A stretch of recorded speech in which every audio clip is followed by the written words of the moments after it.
We provide you the platform to turn your dreams into reality. Give wings to your aspirations with KR Mangalam University. Bangladesh की पूर्व मुख्यमंत्री पर 1400 लोगों की हत्या का आरोप लगा है। ये पूरा मामला क्या था, आपका टाइम वेस्ट ना करते हुए मैं मेरे साथी चेतन के पास जाऊंगी, जिन्हें इस पूरे मामले की डिटेल्स पता है, जो हमें बताएंगे कि पूरा मामला क्या था और इसमें अब क्या बातचीत चल रही है। चेतन जी, प्लीज़ बताइए कि ये पूरा मामला क्या था और उन पर ये आरोप क्यों लगे हैं। देखिए, बांग्लादेश में जो 2024 में हिंसा हुई, छात्र आंदोलन चल रहा था और उसके बाद जो हिंसा भड़की, जिसके बाद शेख हसीना को अपना देश छोड़कर भारत में भी शरण लेनी पड़ी। हालांकि वो सार्वजनिक तौर पर अभी नहीं देखी गई हैं भारत में भी, लेकिन अभी बांग्लादेश में जो उसके बाद से चल रहा है वो सिर्फ एक ही चीज़ के खिलाफ चल रहा है कि बांग्लादेश में किसी तरह शेख हसीना को लाया जाए, उसके बाद उन्हें तमाम वो सजाएं दी जाएं जो वहाँ की अंतरिम सरकार के मुखिया मोहम्मद यूनुस, जो कि कट्टरपंथियों की कठपुतली माने जा रहे हैं, वो दे सकें। अब ये सब कुछ चल रहा है। फिलहाल जो खबर बांग्लादेश से सामने आई है वो ये है कि शेख हसीना पर मानवता के खिलाफ अपराध करने के आरोप जो हैं वो लगाए गए हैं। बांग्लादेश में आईसीटी यानी कि इंटरनेशनल क्राइम ट्रिब्यूनल है, उसके चीफ प्रोसिक्यूटर हैं, उन्होंने ये आरोप कोर्ट में लगाए हैं और बहुत सारी बातें कही। उन्होंने साफ तौर पर ये कहा है कि जो जांच रिपोर्ट सामने आई, यानी कि जो जांच की गई कि कैसे छात्र आंदोलन उग्र हुआ, भड़का और उसके बाद कई लोगों की जान गई, उसमें एक जांच रिपोर्ट अब सामने आई है। उसमें साफ ये पाया गया है कि शेख हसीना की सरकार, उनकी पार्टी के कार्यकर्ता जो कि हथियारबंद थे, उनको उकसाया गया, उनको खुला छोड़ दिया गया, तमाम एजेंसियां थी उनको खुला छोड़ दिया गया और इस विरोध प्रदर्शन को दबाने के लिए तमाम वो चीजें की गई जो कि नहीं की जानी चाहिए थी। ये इस जांच रिपोर्ट में सामने आया है चीफ प्रोसिक्यूटर के मुताबिक। और साफ तौर पर जिस तरीके का मैंने टर्म यूज किया वही टर्म यूज किया जा रहा है। मानवता के खिलाफ अपराध के आरोप शेख हसीना जो कि पूर्व प्रधानमंत्री हैं उनके ऊपर लगाए गए हैं। अब ये चीफ प्रोसिक्यूटर हैं मोहम्मद ताजुल इस्लाम। इन्होंने सुनवाई के दौरान कहा कि ये हत्याएं पूर्व नियोजित थी, सब कुछ प्री प्लान था कि किन किन लोगों को मारा जाना है, ये उन्होंने कहा। और कैसे कैसे इस आंदोलन को दबाने के लिए क्या कुछ ज़रूरी कदम उठाने चाहिए, वो भी सब कुछ पूर्व नियोजित था। उन्होंने वीडियो सबूत और तमाम जांच एजेंसियों के बीच हुई जो चीज़ें हैं, जो बातचीत है, उसका हवाला देते हुए ये आरोप लगाए हैं। और तमाम रिपोर्ट्स भी अब ये सब कह रहे हैं कि बांग्लादेश में जो कुछ हो रहा है वो सिर्फ यही माना जाए कि बांग्लादेश में शेख हसीना को लाया जाए।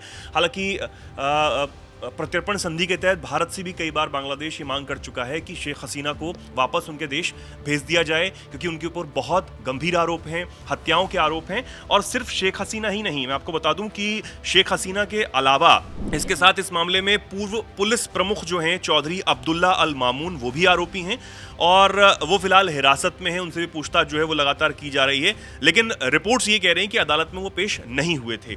अब इसके अलावा पूर्व गृह मंत्री भी हैं असुद्दजमा खान कमाल, वो भी इस मामले में आरोपी हैं और वो भी माना जाता है कि वो कहीं छिपे हुए हैं। तो ये जो तीनों मुख्य आरोपी माने जा रहे हैं, जिनमें से जो शेख हसीना है उनके खिलाफ ज़्यादा आरोप जो हैं वो लगाए जा रहे हैं, क्योंकि वो खुद मुखिया थी सरकार की, उनके ऑर्डर्स के मुताबिक ही सब कुछ हुआ और उन छात्रों की जान गई। जिस तरीके से आपने शुरू में बताया कि करीब 1400 लोगों की जान उस छात्र आंदोलन में गई थी, तो उसके बाद जब शेख हसीना ने इस्तीफा दिया अगस्त में, और जो ये 1400 लोगों की जान गई, जो ये हिंसा भड़की, वो जुलाई से अगस्त के बीच की जो 2024 की चीज़ें थी। उसके बाद सब जानते हैं कि शेख हसीना ने 5 अगस्त को जो उग्र आंदोलन हो गया था, जो लोग उनके आवास में घुस गए थे, उसके बाद इस्तीफा दिया और बहुत सारी चीज़ें निकलकर सामने आई। वो वापस जो देश छोड़कर भारत आ गई थी। और उसमें भी पिछले दिनों एक खबर सामने आई थी मनीषा, कि किस तरीके से शेख हसीना जब दबाव में देश छोड़ रही थी और इस्तीफा दे रही थी, तो उनके जो आखिरी शब्द थे वहाँ पर उन्होंने ये भी कहा था कि मुझे कहीं नहीं जाना है, मैं इस्तीफा जो दे रही हूँ वो ठीक है, आप मुझे यहीं गोली मार दो, यहीं दफना दो। ये उनके आखिरी शब्द बताए जा रहे थे। एक इंटरव्यू में जो बांग्लादेश के जो लोग हैं जो शेख हसीना के करीबी थे, उन्होंने इस बात को कहा कि ऐसा ऐसा शेख हसीना ने उस वक्त कहा था, और उसके बाद शेख हसीना ने देश छोड़ दिया था और उसके बाद वो भारत आ गई थी। और जैसे मैंने बताया कि भारत में फिलहाल वो सार्वजनिक तौर पर नहीं देखी गई, अभी तक नहीं देखी गई है। और जैसे कि आपने ये बताया, जो पूर्व गृह मंत्री हैं ये भी फरार है, तो एक तरह से छिपे हुए हैं ये, और हम कह सकते हैं कि शेख हसीना भी अभी तक छिपी हुई है। फिलहाल इसमें अभी तक उनकी कोई प्रतिक्रिया सामने आई है? देखिए, रिपोर्ट्स यही कह रही हैं अभी भी, हालांकि हम इसे कंफर्म तो नहीं कर सकते हैं, लेकिन रिपोर्ट्स ये कह रहे हैं कि शेख हसीना ने इन आरोपों को पूरी तरीके से शुरू से ही खारिज किया, और इस बार भी उनकी प्रतिक्रिया जब सामने आई तो उन्होंने इन तमाम चीज़ों को खारिज ही किया है कि ऐसा कुछ भी नहीं है। हालांकि जैसे मैंने कहा कि कंफर्म इसे नहीं कहा जा सकता है, देखना होगा कि शेख हसीना की आगे प्रतिक्रिया क्या आती है, सार्वजनिक तौर पर क्या वो कहती हैं। और बात यह है कि जिस तरीके से अभी बहुत सारी चीज़ें डेवलपमेंट्स हो रही हैं लगातार बांग्लादेश में, कि मोहम्मद यूनुस जो हैं वो ये कहते हैं कि मैं इस्तीफ़ा दे दूंगा, इस्तीफ़ा देना चाहता हूं, और उसके बाद हम ये जानते हैं कि मोहम्मद यूनुस की सरकार जो है और उस जो वहाँ की सेना है, आर्मी चीफ हैं खासकर, उनके बीच जो तनातनी चल रही है रखाइन कॉरिडोर को लेकर हो और तमाम जो और भी मुद्दों को लेकर हो, तो वो भी एक तनातनी चल रही है। कहा यह भी जा रहा है कि दिसंबर तक चुनाव भी हो सकते हैं बांग्लादेश में और वापसी शेख हसीना की बांग्लादेश में हो सकती है। बहुत सारी चीज़ें हैं, लेकिन फिलहाल जो डेवलपमेंट हुए वो हमने आपको बताया।